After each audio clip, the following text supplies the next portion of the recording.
Samantala nasa ating linya na si Professor Benjamin Velasco ng UP Diliman School of Labor and Industrial Relations. Ito may kinalaman po mahabigan sa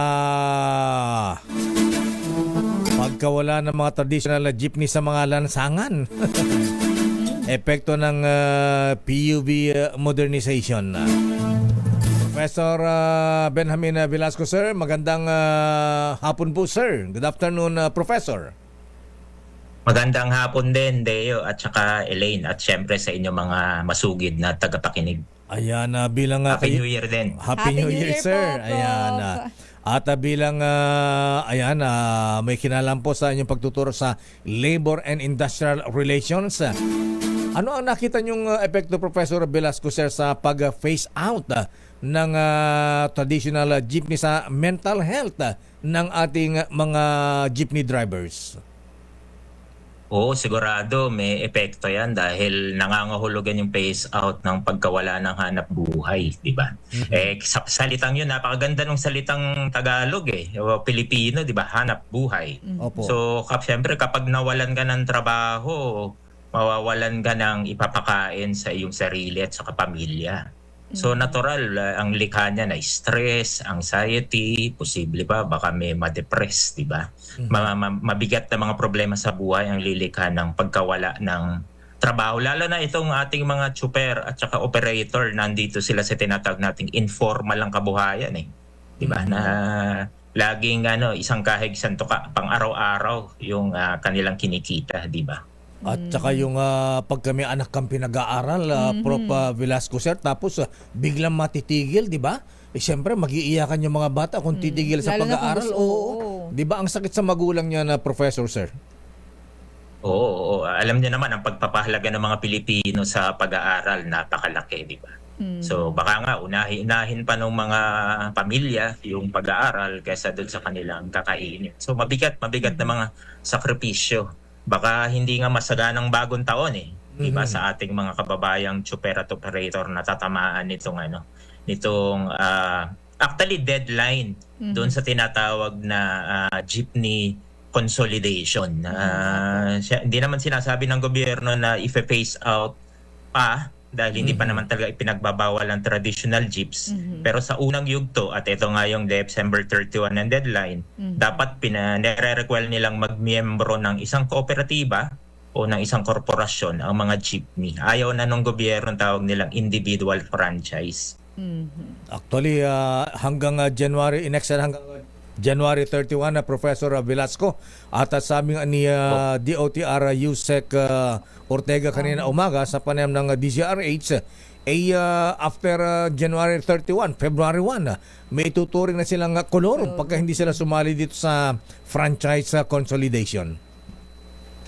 Oo, pero senyales itong iniusog uling deadline ng masisilip natin na may problema pa rin yung gobyerno mismo doon sa kahandaan. Tingin ko kung titignan natin tong tama bang i-modernize sa mga jeepney? Tingin sigurado namang oo, ang tamang sagot, di ba? Tama bang ibsan yung traffic sa pamamagitan ng pag-aayos ng mga prangkisa? Sigurado rin namang oo ang sagot diyan. Ang tingin ko lang kailangang dito ay papaano natin ipatutupad yung modernization at saka consolidation. Sa iba't ibang punto, isa yung pagkawala ng trabaho, ikalawa yung epekto sa commuter, at saka pangatlo nga kahit mismo yung kahandaan ng gobyerno. Meron kasing mga rekisito itong tawag na nila ay rationalization. Termino kasi ng ating mga economists na mga colleagues yung rationalization. Sabihin na lang natin pag-aayos ng mga ruta ng transportasyon. Opo. Meron dapat role ng LGU yan. Ito rin nga yung consolidation ng mga jeepney. Parang makina, yung mga pyesa hindi pa lahat nakaayon At kaya tuloy yung agarang pagpapatupad nitong una, consolidation, at susunod na yugto, yung modernization, ay lumilika ng maraming mga problema. Yun ang tingin kong kailangan nating repasuhin ng gobyerno kung papaano mas mahusay at mapapatupad ito ng walang nagsasakripisyo namang mga kababayan natin. Mhm. So, Professor Velasco, sir, nabanggit nyo nga po itong ating gobyerno dahil sa tingin nyo ay hindi pa handa. Ito po ang inyong reaksyon dahil dun sa muling pag-usog ng deadline. Sa tingin nyo po ba minamadali ng ating gobyerno yung pagpapatupad nitong PUV Modernization Program? Sa isang banda, paulit-ulit na rin namang iniusog yung deadline. Pero lumalabas din naman kasi hindi lang sa parang matigas ang ulo ng ating mga kababayang super at operator, meron din talagang mga piyesa o bahagi yung programang hindi pa naisasaayos. Halimbawa, dapat ang mga LGU, meron sila tinatawag na plano sa antas nila kung paano yung mga ruta. Hindi rin malinaw yung datos ng gobyerno gaano nakaraming LGU ang nakagawa nung tinatawag nilang local plan sa transportasyon. So maraming ganong mga piyesa na hindi pa nabubuo para maayos na mapatupad itong rationalization o modernization ng transportasyon. Professor Tingin ko meron Yes, sir. Meron kasing tinatawag diyan na na marami naman tayong dapat isaayos, 'di ba? So, halimbawa, climate change. So, kailangan mabawasan pollution. So, isa syempre yung mabawasan natin itong mga lumang mga sasakyan na bumubuga ng 'di ba, ng usok at nakakadagdag sa pollution. So, tama naman 'yon. Pero ang sabi ng International Labour Organization at kahit nitong ating mga colleagues sa universidad, tawag nila na dapat itatransition natin mula sa ekonomiya na hindi sustainable papunta sa sustainable. Pero hindi naman natin dapat isakripisyo yung mga tatamaang manggagawa o mga mahihirap. Ang tawag nila dyan ay just transition ang dapat maganap. Actually, pag itransition natin, mula sa pollutive na mga sasakyan o jeepney papunta sa moderno na mas sustainable, dapat mas maganda pa ang kalagayan ng ating mga super at operator o mga manggagawa sa transportasyon. Maraming ganyan. Halimbawa, pag binan natin ang single-use plastic, paano yung mga manggagawa at kumpanya? So, yun yung tinatawag na prinsipyo ng just transition. Tingin ko, baka kailangan panghawakan natin yung prinsipyo na yun. Kahit ang gobyerno nag-subscribe o sumang-ayon sa tinatawag na just transition. At saka hindi lang sila apektado, Professor Velasco, sabi nga ni Senator Coco Pimentel, tayo mga pasahero maapektuhan din dahil nakita niya na ang epekto ng PUV modernization, tataas ang pamasahe, Professor Velasco, sir.